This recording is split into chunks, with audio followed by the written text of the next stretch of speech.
Leave him, Walker. No mercy means no mercy. Commander Valor Kess said it like the life on the ground was nothing more than a bad score on a training report. Cadet Ryan Walker stayed on one knee in the artificial rain, one hand resting beside the injured alien cadet while cold water ran from his short brown hair into his eyes. Red emergency lights flashed across Black Ridge, turning the mock city around them into a maze of wet concrete and empty windows. Somewhere less than half a mile away, the objective siren was counting down. Ryan's squad was supposed to be moving. He knew that. Everyone knew that. Walker moved. Kess barked through the comm. Ryan looked down at Thalen RHYX. The alien cadet was conscious, breathing hard, one hand gripping Ryan's sleeve. Go, Thalen whispered. You will fail the exercise. Ryan checked the status light on Thalen's training vest. Yellow. Injured, not eliminated. Still part of the exercise. Still his responsibility. He's still breathing, sir, Ryan said. For 3 seconds, the entire command channel went silent. Then Kess laughed. It was not a warm sound. And that is why humans will never understand warfare. Ryan's jaw tightened. He could hear Maya Brooks breathing over the squad channel from somewhere ahead. She did not interrupt. Smart woman. Kess continued. Your species confuses compassion with discipline. You hesitate. You protect people who can no longer help you. You sacrifice objectives because you cannot control your emotions. Ryan slid one arm beneath Thalen's shoulder and helped him sit against a concrete barrier. Medical beacon is active. I did not order a medical beacon. No, sir.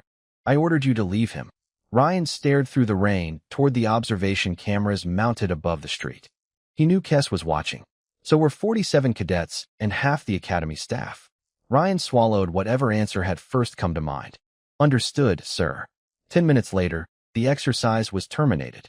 Ryan stood soaked beneath the lights of the briefing hangar while Kess paced in front of the formation. The commander stopped inches from him. Nearly 7 feet tall, gray-blue skin shining beneath the overhead lights. Kess made Ryan look smaller than he already felt. Next exercise, Cadet Walker, you will follow my instructions exactly. Yes, sir. No hesitation. Yes, sir. Kess leaned closer. No mercy. Ryan's eyes lifted to meet his. Something in his expression changed. Not anger. That would have been easier to understand. Instead, Ryan became strangely still. Are those your exact orders, Commander? Colonel Sarah Mitchell turned sharply from the observation rail. Commander Kess, she said, you should clarify that order. Kess never looked at her. My order is perfectly clear. Ryan nodded once. Understood. Back in the locker room, Maya watched him open his locker. You okay? Yeah. You do not look okay. Ryan said nothing. He reached beneath the sleeve of his uniform and removed the narrow blue band he had worn around his wrist since arriving at Orion Joint War Academy. Maya's face changed immediately. Ryan. He placed the band carefully on the shelf. He gave an order. He doesn't know what that means. Ryan closed the locker. The metal door clicked softly between them. Then he's about to learn. 3 weeks earlier, Ryan Walker had already earned a reputation at Orion Joint War Academy, just not the kind anyone wanted printed beside their name. He was the human who kept losing. On Tuesday morning, Thalen RHYX put him on the training mat for the 3rd time before breakfast. A buzzer sounded overhead. Ryan stared at the ceiling for a second, catching his breath. Again, Commander Kess called from the observation platform. Ryan pushed himself upright. Across from him, Thalen rolled his shoulders and gave him an irritated look. You know I am going to do exactly the same thing. I was hoping you might get bored.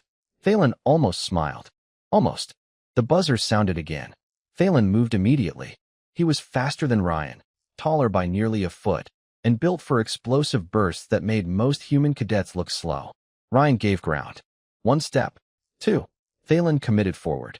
Ryan caught his arm, turned his hips, and suddenly had the alien cadet off balance. For half a second, Ryan had him. Maya Brooks saw it from the sideline. So did Kess. Ryan could have completed the takedown. Instead, he changed his grip. Thalen recovered and touched the scoring marker against Ryan's shoulder. The buzzer sounded. Point. RHYX. Kess shook his head. Pathetic. Ryan stepped back without answering. You had the advantage, Kess said. Yes, sir. And surrendered it. Yes, sir. Why? Ryan glanced at Thalen's arm. The joint does not rotate like ours. Kess stared at him. This is combat training, Walker. That is why I did not damage my training partner. A few cadets laughed. Kes did not. Instinct without aggression is useless. Ryan picked up his water bottle. Understood. After class, Maya caught him outside the locker room. You could have won. Good morning to you too. I am serious. So am I. I need coffee. They crossed the academy courtyard beneath the pale morning sun. Ryan looked tired enough to sleep standing up. He had spent half the night talking with his mother back in Colorado, telling her classes were going great, and carefully leaving out the part where an alien commander had turned him into the academy's favorite example of human weakness. Maya bumped his shoulder. You keep doing it. Doing what? Stopping. Ryan looked ahead. It is training. That is not an answer. It is the only one you are getting before coffee. Behind them, Phelan had followed far enough to hear. Humans always make excuses for failure? Ryan stopped. For the first time that morning, he looked fully awake. You really want to know what happened on that mat? Phelan folded his arms. I already know. Ryan stepped closer and gently took Phelan's wrist. He placed 2 fingers against the exact joint he had released minutes earlier. Your medical briefing says this locks at 14 degrees past neutral. I had you at 12. Phelan's expression changed. Ryan released him immediately. 2 more degrees, and you spend 6 weeks in rehabilitation. I get 1 point. You get a damaged arm. Bad trade. Phelan said nothing. An alarm suddenly sounded across the courtyard. Red lights flashed above the combat wing. Kes appeared on the overhead display. All cadets report to close quarters training hall 3. Full equipment. 5 minutes. Maya looked toward Ryan. That was not on the schedule. Ryan watched armored instructors sealing the doors ahead. Then he noticed the emergency vents opening above them, the security shutters lowering, and the cameras turning toward the entrance. His tired expression disappeared. No, he said quietly. It was not. The doors to close quarters training hall 3 sealed behind the cadets with a heavy metallic thud. Ryan did not look at the instructors waiting across the room. He looked up. 6 ceiling vents. 2 emergency lights. For cameras. A fire suppression pipe ran along the west wall, and an old maintenance panel sat beside the rear exit. Maya noticed him scanning the room. You planning to fix the building? She whispered. Just looking. Phelan heard them and shook his head. Your opponent is standing 20 feet in front of you. Human. Ryan glanced at the padded training weapon in Phelan's hand. That is one opponent. Before Phelan could ask what he meant, Commander Kes stepped onto the observation platform. Today you will learn what happens when procedure disappears. No teams. No preparation. Adapt or fail. The room lights dimmed. Training barriers rose from the floor, turning the open hall into narrow corridors and small rooms. Ryan flexed his fingers. He hated surprise exercises. Not because they scared him, but because surprises made people rush. Rushing made people careless. Walker and RHYX, Kes announced. Lane 4. Ryan entered with Phelan. A green light appeared above the doorway.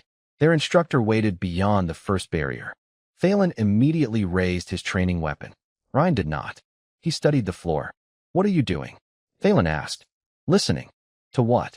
Ryan pointed toward a faint mechanical hum behind the wall. Ventilation unit. Phelan stared at him. We are being graded on combat. Then stop thinking only about combat. The green light changed to white. Their instructor advanced.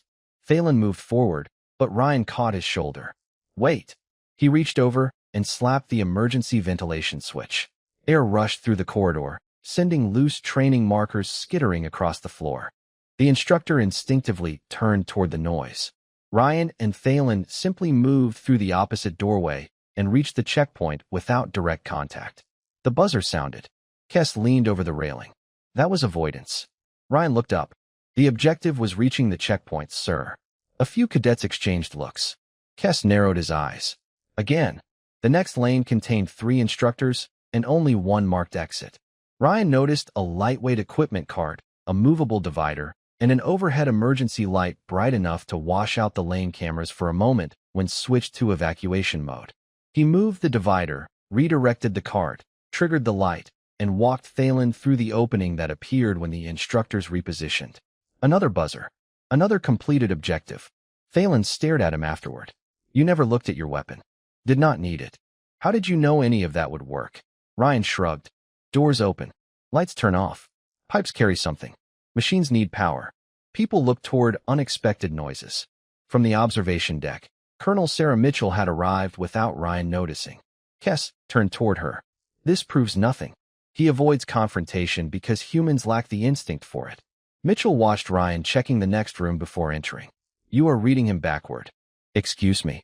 Earth training restricts certain methods in joint exercises. Kess gave a dismissive laugh. Because your cadets cannot compete. Mitchell finally looked at him. No. Because your academy teaches cadets to identify weapons.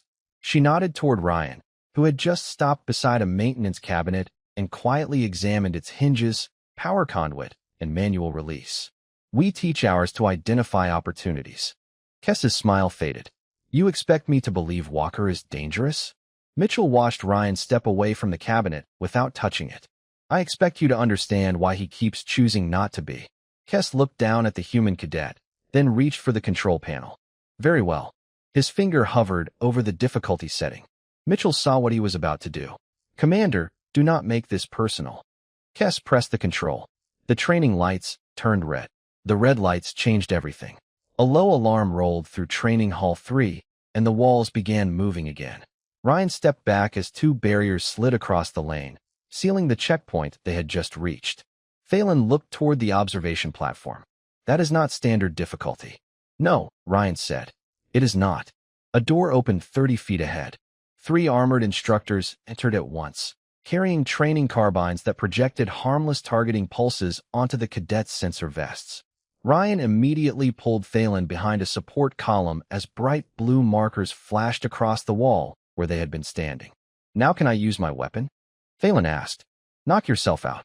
Phelan leaned around the column and returned simulated fire. Ryan went the other direction.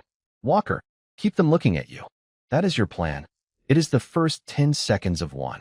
Ryan moved along the wall, staying below the instructor's line of sight. He reached the equipment cart he had noticed earlier and released its brake. The floor sloped barely enough to matter. He gave the cart a push. It rolled across the next corridor, drawing 2 instructors toward the movement while Ryan crossed behind them and slapped the manual release beside the partition. A training wall dropped between the instructors, separating them. Phelan stared. You could have mentioned that. You were busy.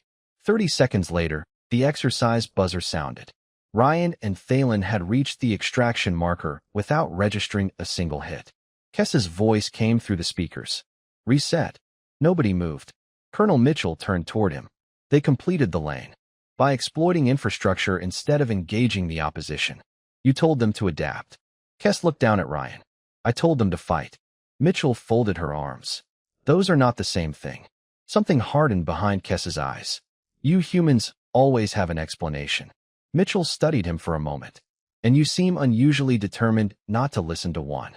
The remark landed harder than she intended.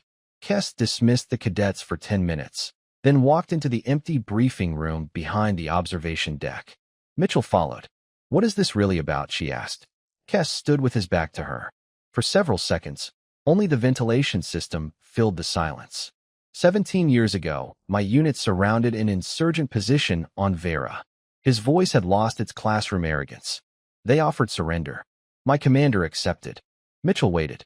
They used the pause to escape. My unit paid for his hesitation. Kess turned. Mercy is a story people tell when they have never watched hesitation destroy a command. Mitchell's expression softened, but her voice did not. Then teach judgment. Do not teach anger. Walker has too much judgment. That sentence should bother you. Kess walked past her. Tomorrow we find out which of us is right. The following morning, every senior cadet stood at the entrance to Black Ridge under a gray artificial sky. The training city stretched nearly 2 miles ahead, filled with towers, tunnels, automated drones, and instructor teams. Maya checked her vest. Phelan studied the tactical map. Ryan noticed Commander Kess standing above the gate. Predator Run, Kess announced. Your team will take the communications tower before sundown. Cadet Walker has command. Several aliens murmured. Kess looked directly at Ryan. No hesitation. No mercy. Treat every hostile as though your life depends on it. Ryan did not move. Are those the complete rules of engagement, sir? Every word. Colonel Mitchell slowly lowered her tablet. Ryan held Kess's gaze for another second. Yes, sir. The gate opened. Every other team ran toward the tower. Ryan watched them go, then turned around and pointed toward a maintenance tunnel leading beneath the city. Thalen stared at him. The objective is the other way. Ryan started walking. I know. Ryan led them down a steel service stairwell while the other teams disappeared toward the skyline above. Thalen followed for exactly 20 seconds before his patience broke. We have less than 6 hours, and you are taking us underground. That is the idea. The communications tower is north. Still know that? Maya switched on her shoulder light. I hate to interrupt whatever friendship you two are building, but what exactly are we looking for? Ryan stopped beside a faded maintenance diagram painted on the tunnel wall. Power lines, cooling loops, emergency access routes. Most cadets would have seen plumbing. Ryan saw a map of everything keeping Black Ridge alive.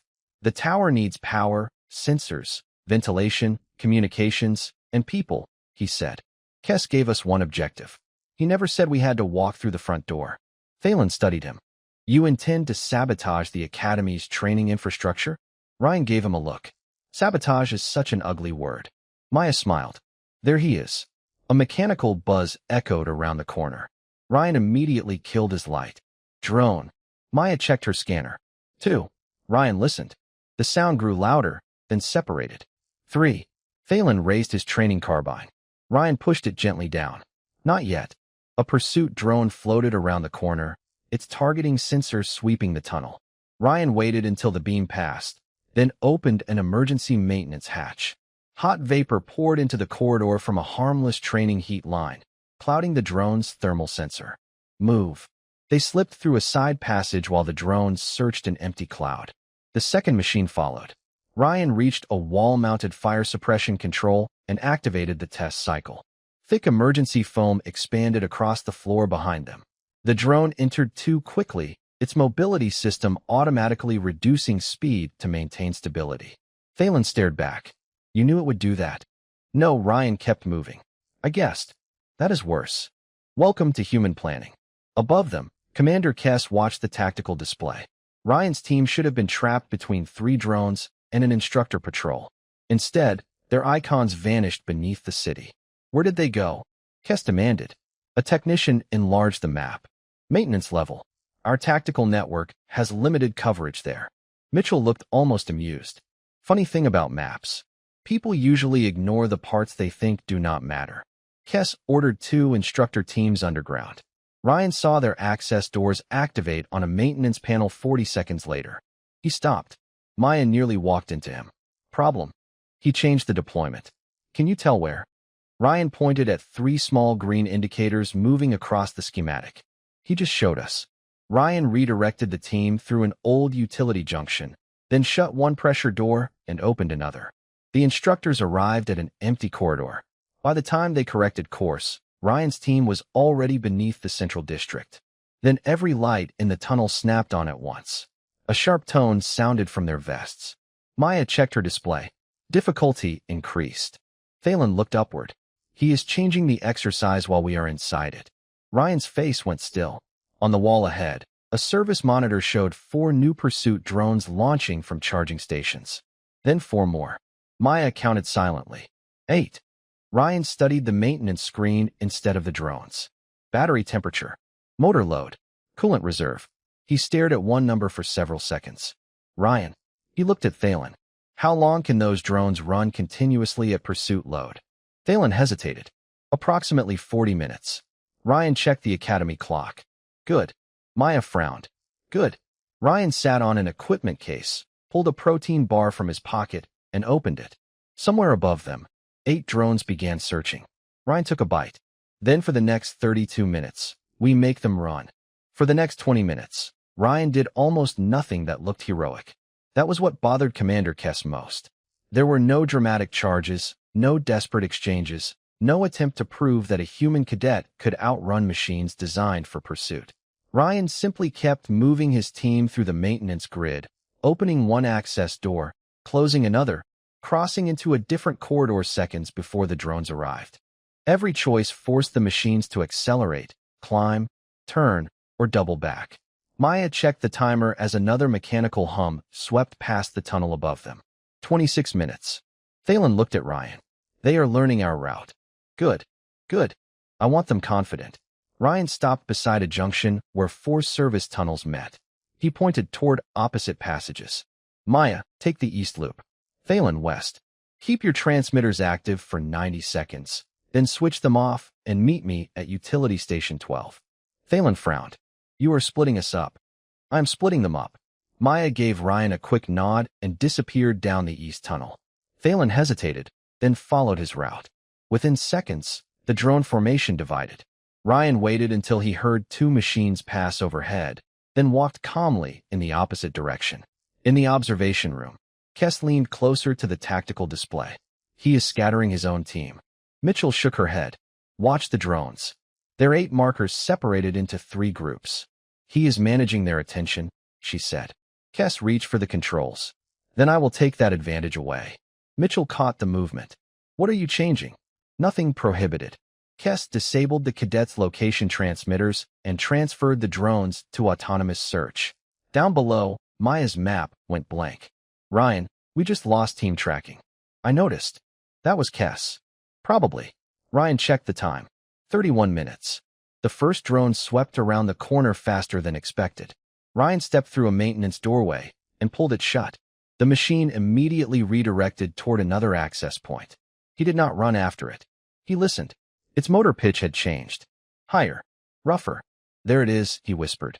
At 35 minutes, the first drone automatically entered thermal protection mode. At 36, another reduced speed. By 38, 5 were diverting toward cooling stations. Thalen met Ryan at Utility Station 12, breathing hard. Your machines are overheating. They are Kess's machines. You know what I mean. Maya arrived moments later. 3 are still active. Ryan looked at the building schematic. Not for long. He opened the ventilation controls and redirected warm exhaust from the training generators toward the nearest drone cooling bay. The system remained within safety limits, but the cooling station became useless. 2 more drones dropped into standby. In the observation room, warning icons appeared one after another. Nobody spoke. 8 pursuit drones had been deployed. 7 were now unavailable. Kess's jaw tightened. Launch reserve units. The technician looked uncomfortable. Commander, reserve units are assigned to the final defense zone. Launch them. Mitchell stepped forward. You are stripping protection from the tower. I am correcting the exercise. No, you are trying to beat 1 cadet. Kess ignored her and authorized the command. 12 fresh drones activated around the communications tower. Ryan saw them appear on the maintenance network. Maya stared at the screen. 12 more. Thalen exhaled. We cannot exhaust those before sundown. Ryan studied their deployment points. Then he noticed what Kess had done. Every reserve drone had left the tower's defensive grid at the same time. For the first time all day, Ryan smiled. We do not have to. Maya followed his eyes to the schematic. What are you seeing? Ryan tapped a line running beneath the communications tower. Main power. Beside it sat coolant, ventilation, and emergency control. All 3 converged less than 200 yards from their position. Kess had just sent his last mobile defenses away from the one place Ryan had been trying to reach. Ryan folded the map and stood. He opened the back door for us. Ryan reached the utility junction and stopped so suddenly that Maya nearly ran into him. 3 heavy service conduits climbed the wall in front of them, each marked with a different color. Power, cooling, environmental control. Thalen stared at the labels, then at the tower schematic on his wrist display. This cannot be the objective. It is connected to the objective, Ryan said. That is not the same thing. Close enough. Maya glanced at the clock. 48 minutes until sundown. Ryan opened the emergency service terminal. It asked for academy credentials. He entered his cadet identification. Access denied. Well, Maya said, that was anticlimactic. Ryan looked at the manual controls beside the terminal. My dad was a firefighter back in Colorado. He used to say buildings are honest. People make complicated plans. Buildings just need electricity, air, water, and somewhere for heat to go. Thalen looked around the cramped utility room. Your father taught you military tactics? He taught me not to stand in a burning kitchen arguing with the stove. Ryan pulled the manual emergency lever. The panel unlocked. Thalen stared at him. That is allowed. Emergency access has to work when computers do not. Ryan began reading the printed labels. That is the point. Above them, the 12 reserve drones were spreading through Black Ridge, hunting a team that was no longer moving through the city at all. Kes watched their search patterns with growing irritation. Where is Walker? The technician enlarged the underground grid. His team is directly beneath the communications district. Kes froze. Mitchell leaned toward the display. Now you see it. See what? He never intended to attack your tower. Down below, Ryan transferred the communications tower to emergency power. Lights across the structure flickered. Maya watched the load meter fall. Backup system engaged. Good. Cooling next. Thalen finally understood. You are not taking the tower. Ryan adjusted a valve. Why take something you can make useless? He redirected the training coolant loop into standby mode. Nothing broke. Nothing was damaged. The system simply began protecting itself exactly as designed. Above ground, the tower's high-output transmitters automatically reduced capacity. Defensive sensors dropped to minimum power. Doors switched to emergency operation. Kes stared as sections of his tactical display turned gray. Restore the network. We cannot remotely override a local emergency state, the technician said. Safety regulation. Mitchell almost smiled. Your safety regulation. Kes turned toward her. He is abusing infrastructure. He is using infrastructure. Ryan reached the final control. Environmental circulation. Maya looked at him. What happens if you shut that down? I do not. Ryan selected evacuation simulation instead. Alarms immediately activated throughout the tower. Under Academy rules, every instructor inside had to report to designated safety points until the environmental alert cleared. Thalen watched instructor markers leave defensive positions one by one. His expression shifted from disbelief to something closer to respect. You emptied the building. The building emptied itself. They climbed the final service stairs and emerged inside the tower without meeting a single defender. Ryan walked to the objective terminal and placed his identification card against the reader. Green light. Mission complete. Across Black Ridge, every cadet received the notification at once. The team still fighting toward the tower simply stopped. In the observation room, nobody spoke. Kes stared at the green marker beside Ryan Walker's name. Mitchell broke the silence. He beat your defense without fighting it. Kes's face hardened. Then he has not learned the lesson. Mitchell turned slowly. What lesson is left? Kes removed his command jacket and reached for the training armor stored beside the observation door. The room went quiet again. Commander, Mitchell said, do not do this. Kes secured the final clasp. If Walker believes every threat can be avoided, I will give him one that cannot. Down in the tower, Ryan heard a new tone from his vest. The exercise should have been over. Instead, one hostile marker appeared on the screen. It was moving toward them. Alone. Maya read the identification code and went pale. Thalen looked at Ryan. Commander Kes. Ryan stared at the approaching marker for a long moment. Then he quietly removed his training weapon from its sling. All right, he said. Now he is making it personal. The hostile marker stopped 30 yards outside the tower. Ryan watched it through the tactical display, while Maya stood near the objective terminal, and Thalen checked the service corridor behind them. He is waiting, Thalen said. No, Ryan replied. He wants us to think he is waiting. The lights suddenly went dark. A second later, emergency strips glowed along the floor. Maya looked toward Ryan. He cut local power. He restored command access first, Ryan said. Which means he knows exactly what we did. A metallic door opened somewhere below. Slow footsteps entered the tower. Kes was not rushing. That bothered Ryan more than if he had charged through the entrance. Walker. Kes called over the local channel. Your team has completed its objective. Brooks and RHYX may leave. Maya immediately shook her head. Not happening. Ryan looked at her. Go, Ryan. The exercise is over for you. Do not turn this into something it is not. Thalen hesitated, then understood. Kes wanted Ryan alone because this had stopped being about the team. Come on, Thalen told Maya. She gave Ryan a long look before following him toward the emergency stairwell. You owe me coffee. Put it on my tab. When the door closed behind them, Ryan exhaled slowly. His hands were not steady anymore.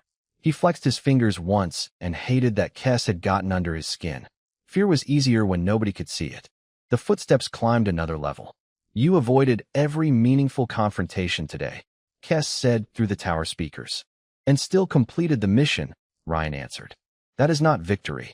The green light upstairs disagrees. Silence. Then Kess appeared at the far end of the corridor in full training armor. He looked enormous in the narrow space. Ryan suddenly remembered being 12 years old in Colorado, standing beside his father during a wildfire evacuation while grown adults argued about saving their property. His father had leaned down and said, "Ryan, never fight the thing that wants you to fight it. Solve the problem instead." Kess advanced. Ryan backed toward the maintenance bay. "Still retreating?" Kess asked. "Still talking," Ryan replied. Kess accelerated. Ryan moved.